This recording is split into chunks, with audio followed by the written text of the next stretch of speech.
Blog Talk Radio.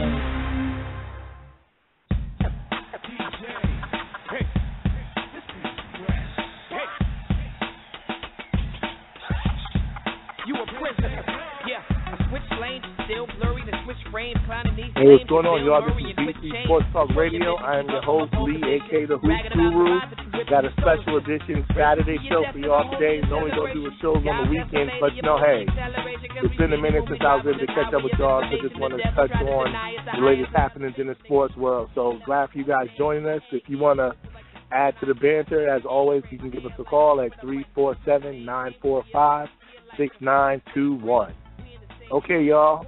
First thing I'm seeing this afternoon, Kansas freshman sensation Andrew Wiggins had a pretty good game today. He dropped 41 points against West Virginia. But, because they have more than 7 losses in the loss today, they may not get the number 1 seed that they were seeking. But I'm just happy for Andrew Wiggins. There was a lot of pressure on him. Everybody was calling him the next LeBron James and different things of that nature, and he's had struggles here and there, and it seems like the fellow freshman Joel Embiid kind of took a lot of shine from him and is considered probably the number 1 pick in the draft if it would happen today. But Wiggins showed a lot today, dropping, bringing the team back and trying to pull one out for Kansas. But I'm just glad that he was able to do that because I think he is a great talent. I think he's going to have a lot of success on the next level in the NBA. 41, that's pretty good, and haven't seen anybody drop that many buckets in a game this year, so it's going to be interesting to see how he finishes out come tournament time. But congratulations to him. It's good, like I said, it's good to see. On the NBA front, a lot of different things are going on. One, on my Beat Street Sports Blast page on Facebook, someone posted the power rankings for the NBA off of Bleacher Report, and I was skimming through it, and just looking at the top 10, I was kind of surprised by a few things I saw there. If I can gravitate over there real quick. I agree with some of it, I do. I was surprised that they dropped Miami all the way down to 5th. I know that they did have losses to the Spurs and to Houston back-to-back, but, neither one of those teams are any slouches at all. And Miami was pretty hot prior to that. I see the Brooklyn Nets jumped up 6 slots in that poll, and that makes a lot of sense. They're on the roll. I think, they got a chance to actually catch the Toronto Raptors. They're finally over 500, so it's a good thing to see for them. Toronto's still in the top 10. They're playing well. The Bulls, they got them like as a 7 right now. I don't know about that. I know they just lost to Memphis the other night and didn't look well at all. I think Noah has a strained ligament in his thumbs, which may slow him down, so we'll see how they'll react to that. I definitely agree with Indiana sliding down to 6 from number 2 from last week. I'm kind of scared for the Pacers, to tell the truth, man. Like, those guys don't look good at all right now. Paul George looks like he really lacks confidence in his game. He had a 2-point game against the Charlotte Bobcats. I know they got thrashed last night against Houston. And not even just thrashed as far as the score, just Houston's physicality and just the type of attitude they had towards Indiana, to me, was kind of shocking too. I didn't see any fight or grittiness from the Pacers that you expect them to show right now. And they're going to need that in the playoffs because, they've been the front runners for the whole beginning part of the season. So right now, guys are really trying to come at their neck and show them that, they're vying for the championship as well. And so far, they haven't responded well. And just the whole Paul George, wanting to be mentored by LeBron James, I'm going to get into that after I get over this Bleacher Report top 10. But that's crazy, man. That's real crazy on that part. But the Pacers, they're slipping. They really got to get it together. the Miami Heat, they got them scoring from 1 to 5. I don't know if I agree with that. Like I said, they were on a roll. LeBron had dropped to 61 points. I think this team relies on him a little bit too heavily. I'd like to see some other guys kind of step up. I don't know. I don't know if the way their team is structured will allow it to. I know LeBron has really kind of been asserting himself offensively since the All-Star break, especially since all the heavy Kevin Durant MVP talk. But to me, they're not built for him to be a high scorer. They're built on a lot of ball movement and real aggressive defense. And there's times where LeBron James may be your triple-double guy. And, Bosh is the person that may have a heavy points, or Dwayne Wade when he's in his rhythm, or even sometimes Norris Cole has a possibility of being a top scorer while LeBron's spreading the wealth. But LeBron just scoring a whole lot of points. I don't know if they're built to survive him playing like that. And also Chris Bosh being regulated to a three-point specialist, I don't like that either. He had a good back-to-the-basket game when he was with the Raptors and a solid rebound. And I think you still need to have remnants of him being that kind of player for Miami to be successful.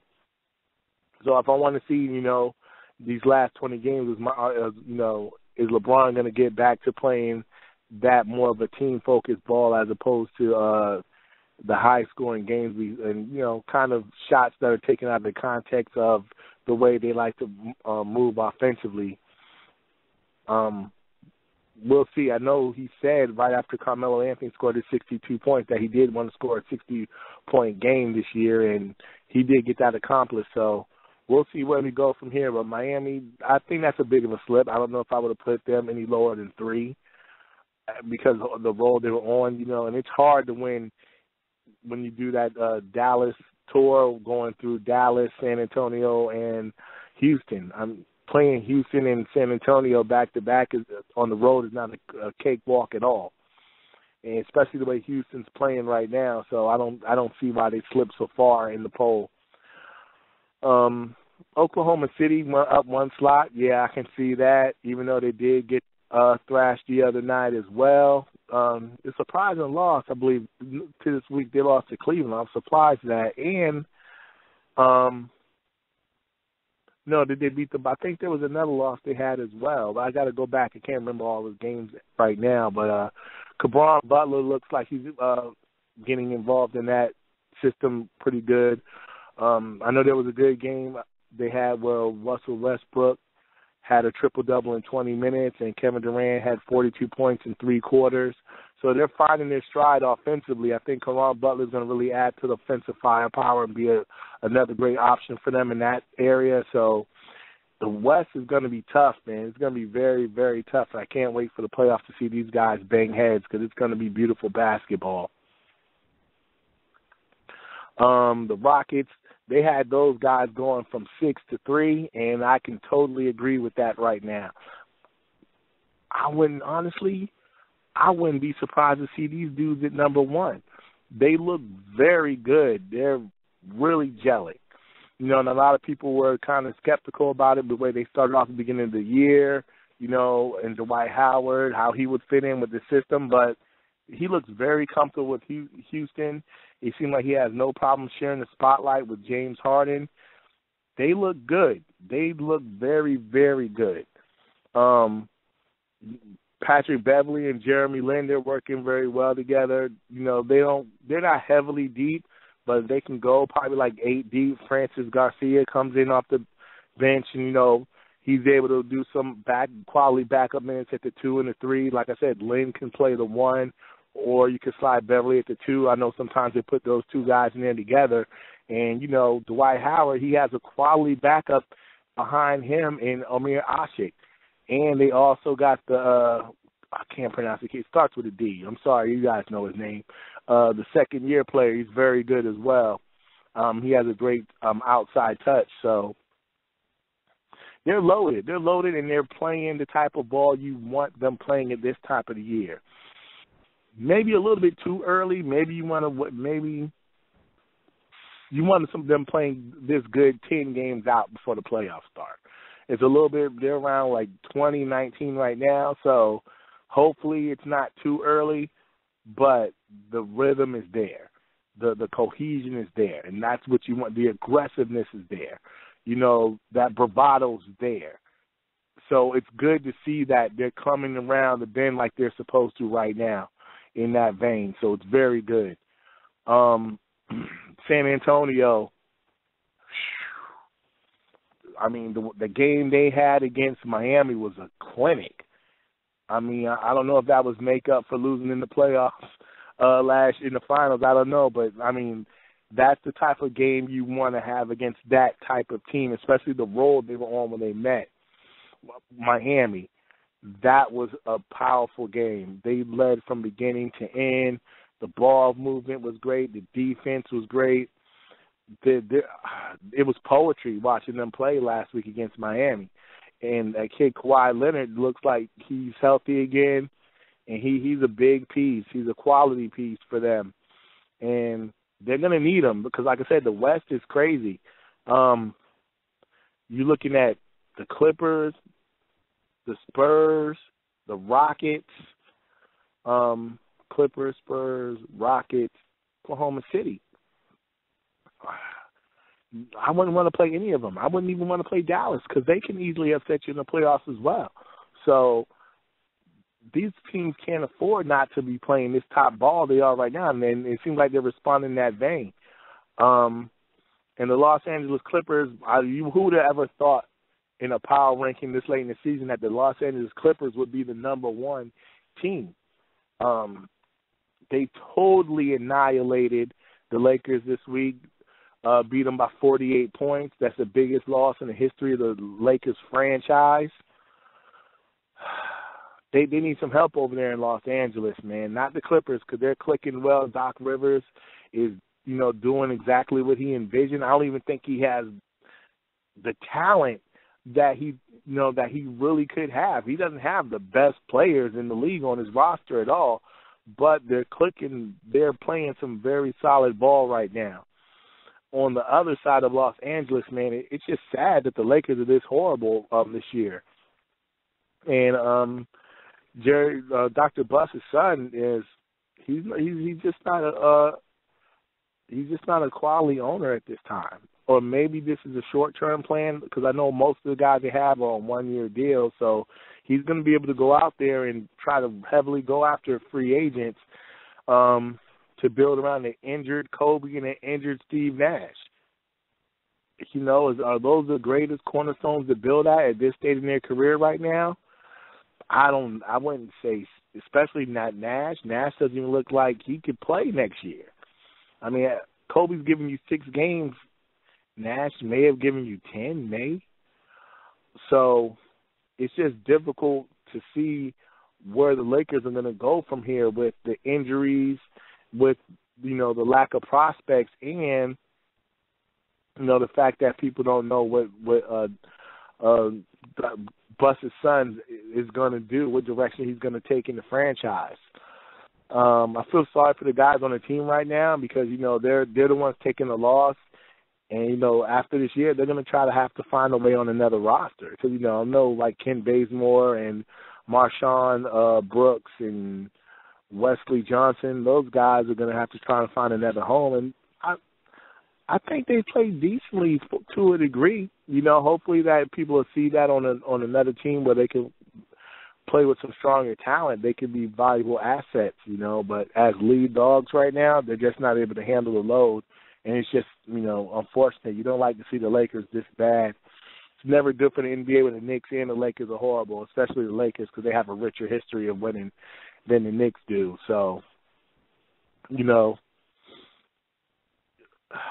it is what it is right now. It is what it is. But right now, the Los Angeles Lakers are on top of the basketball hill as far as power rankings and things that go as of this week. Going back, well, hold one moment. I have a caller on hold right here. Hey, this is BC Sports Talk Radio. What's your name, caller? What you got to talk about? Hey, how you doing? This is D. I'm calling. First of all, I'm enjoying the show, and I'm calling you to ask what do you think the chances are of Phil Jackson going to either the Lakers or the Knicks? Because, there's a lot of talk of him leaning towards the Knicks right now. Well, it's a good chance of the Knicks. Remember, he did win a championship with the Knicks as a player, so there is some history there. But there is some history with the Lakers because he's won championships there. He's won multiple championships with the Lakers, but I don't know what his relationship is with the young Buss at this time. The way he will get to the Knicks, if Jim Dolan gives him full power to run the organization. I mean, if he allows him to be like director of basketball operations, if he allows him to coach, pick the team, pick his staff, I see that. You may see Phil jump in that vein in that way. I don't know if the Lakers are going to be willing to let him have that much power, because that's the reason they're stuck with Mike D'Antoni right now, because Phil Jackson wanted certain stipulations to coach, and they weren't willing to give it to him at that time. Right. But, yeah, so, I mean, the talks with New York seem like they have some validity, and they don't have any choice because New York's in an uproar the way the Knicks look right now. So Jim Dolan knows he has to do something, and something quick. Right. I mean, what is the problem with the Knicks, though? I mean, they got Carmelo. They was clicking last year, and now all of a sudden they can't do anything. They can't stay consistent on any level other than Carmelo scoring. Well, what's the problem there? Well, what I see with the Knicks is there were some changes. Like, people say the roster was the same from last year, but if you look at it, there was key players that are, even though they weren't heavy on the court, their influence on the culture of the team really helped keep guys focused and intact, like Jason Kidd leaving, Rasheed Wallace being gone, Novak being gone, who helped spread the floor, and that kid Chris Copeland, the kid with the locks that signed with the Pacers and is not getting any time with the Pacers at all right now. Right. But especially Kidd, I think Kidd was under Woodson. He was the coach closer to the players than Woodson was. He was the original floor general that had them playing a certain way and keeping a certain mentality on the court, right, that I don't see there this year. And also losing guys like Copeland and Novak that helped spread the floor so that Carmelo could penetrate and be able to penetrate and kick his guys out for open shots. And they just hit at a higher clip last year. They're just not hitting the shots as consistent. And also, a big thing is you had a J.R. Smith that was focused because he was playing for his basketball life. Right. Me and Ed, when we always call these dudes contract brothers, that they're focused, they're dedicated, they're engaged, and they're everything you want them to be because they want to have the highest possibility of signing a great extension. And now that he has that extension, he's gone back to being who he really is, unfortunately. Wow. Right. You see that so much in the league, too, Oh, like once he's got a contract. I thought that's kind of what happened with Amari Stoudemire, which was kind of a shame. I know he got hurt and everything, but it just seems like with him and just so many other players, it's like once they got that big contract and you expected so much from them, they just never reached whatever level they were on with, their former team. They never reach it with the new team. And I guess that's what you, just like what you said, it's just that mentality that they have. Right. Well, Amari is kind of like if we would have saw Karl Malone go somewhere else without Stockton and be the man. He was fed right. by a great floor general in his prime in Steve Nash. And injuries, right. He just really was never to shake that injury bug because, remember, before Carmelo got there, he was playing pretty well with Raymond Felton. They had a nice little pick and roll thing going. The Knicks were looking, Carmelo did, when he did come, they did have a better year that following year, but it seems like Amari kind of lost his way and was never able to get back. And right. I mean, he's at the point right now where he's just a shadow of his original self. Unfortunately, he's not a star; he's a role player now. And he's and unfortunately, he's taking star money off of the salary cap, but he's giving you role player results in minutes. So that's never going to be conducive to growth for a good team. Right. That makes so. That makes, mm-hmm. Yeah, that makes so sense. the Knicks. No, go ahead, caller. No, you go ahead. Oh no, I was just So in that vein, I think they really need somebody like Phil Jackson because they're going to have to gut that team. Like they're going to have to just strip it bare. He's going to have to probably buy out of contract, and if you can keep Carmelo, you have to have a fire sale on everybody else, including even though they like crystal ball. With your crystal ball, what do you see? Like, if he was to go to the Knicks, what do you see that, as an analyst that he could do? What can happen? What players can they bring in? What can happen by next year if this actually goes down, if this happens? I mean, next year they're pretty much handicapped because they don't have any draft picks. Amari still has another year on the books. Felton has another year on the books. And I think Tyson Chandler has 2 more years. So, I mean, if you can somehow get your best chips right now are possibly buying out Amari so that you can, you'll eat that money, but you're able to sign another talent. What's his name? Shumpert, he has an injury, so his value is real low right now. They're going to have to be patient for a year. That's the only thing. It's going to be hard to make any moves because they're so locked into a lot of these contracts. Because me personally, I gut the team. Only people I would keep is Hardaway Jr. and Carmelo Anthony. I would get rid of.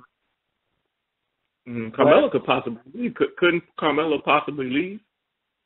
Yeah, he can. He can leave. And that was the risk of them not trading him because it doesn't, and I think that's the reason why they're trying to get Phil Jackson. Because, hey, look, Carmelo, we have Phil. Be patient. Right. We'll make it work, because that's the only chip they have right now. They're so locked into bad contracts, they don't have a play. Yeah, they really don't have a play. And, he's not like he's a Russian owner. He's going to be willing to sign and pay over the luxury tax to bring in some of the top quality talent that may be available. So you're saying they don't have a play other than bringing in a Phil Jackson and then waiting a year. Yeah, waiting. Then you have to wait a year. Wow. Yeah, that's true. That's I didn't realize that they were so locked into contracts and that, they were so trapped like that, that there's really not a lot that they can do. I really didn't realize that, They've just been looking so bad this year. It's so hard to watch them any period, Yeah.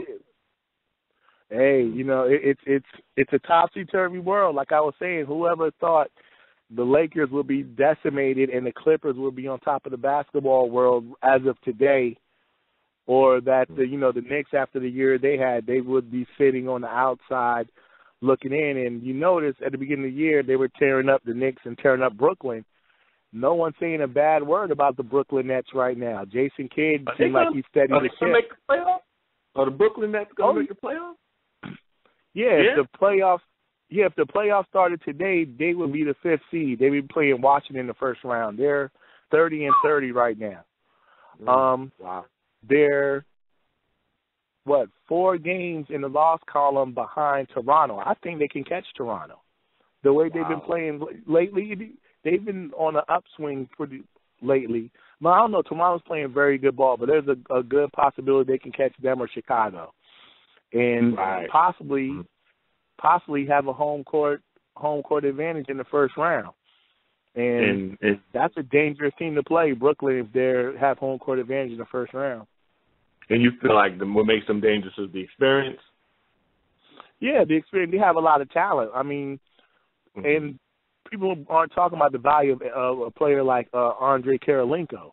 Once he got healthy, that defensive intensity picked up with that team.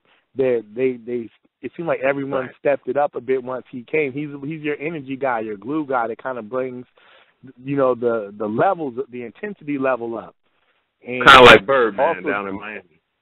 Kind of like Birdman down in Yeah, but a better Birdman. AJ Andre Karolinka was a borderline all-star when he was in Utah, and he's a utility guy. He rebounds. He'll play your best defender. He can shoot the open three. He has that Gerald Wallace quality of being a slasher, a hustle guy, and his motor doesn't stop. He's a high-energy person, and he's just contagious when he's around. And also Darren Williams is, I'm not going to say he's playing at his former level, but he's playing starter NBA point guard basketball right now. Finally. Finally. And you're seeing in the results of their play, and they're a bona fide playoff team. They're not like the Knicks. Brooklyn's definitely going to make the playoffs. It just depends on where they're going to be seated, So they're locked in. Now it's all about them. Is Kevin Garnett, and I think he's going to be healthy. I think they're just saving his legs for this last stretch so he can go balls to the wall. That's what I think they're doing. They're saving him to go full throttle for the playoffs. So you thinking his back's he's not really having back issues? I don't think so. I think they want this guy to be ready for what they have him here for. They've been kind of preserving him all year for this time of year. So don't be surprised miraculously his back's hurt better a few games out, and he's playing heavy minutes in the playoffs. Yeah, and one more question along that line, because you mentioned them, so I got to ask, how dangerous do you think the Wizards are going to be in the playoffs this year? The Washington Wizards. They're going to be they need Nene back healthy, big time. If they could get him back healthy, I can see them maybe winning a first round series, and having a quality second series against someone like Miami or Indiana, losing the second series in 6 games, but gaining a lot of respect in their effort. Right, gaining a lot of respect in their efforts, gaining experience. But the most important thing is gaining the recognition as a destination franchise, meaning free agents are like, you know what? I'll look real good playing next to John Wall, as something that hasn't happened for that franchise in a very long time. But, yeah, they've been getting a lot of Yeah, they've been playing good. They've been playing very good basketball lately. So it's a good turnaround since the fiasco of 2009 of Gungate, when Gilbert Arenas ruined the once promise they had. So they have a bright future. I think the only mistake they made was when they drafted that kid, Otto Porter. They should have drafted the kid from Kentucky, I can't pronounce the kid's name. Let him sit on the bench for a year. Just let him heal that knee, because that kid's going to be a stud. He's 7 foot. He runs the floor. He's a shot blocker. And imagine having that kid next year as a rookie. That's like having the top pick in the draft for free. You know? So, but other than that, they're on the right track. But, I appreciate the call. Looks like we're running out of time. So we'll be back at it Monday. We'll watch some ball today and tomorrow and see how things shape up. All right. Thanks a lot, man. Thank you. Appreciate the call. All right. All right, y'all. It's another great show. Got a few things off our chest, and we'll see where this NBA thing's going. March Madness is gearing up, so it's an exciting time of year. And they're actually dusting off the bats in the baseball world. So it's been a pleasure. Thank you for tuning in. This is BC Sports Talk Radio. Peace.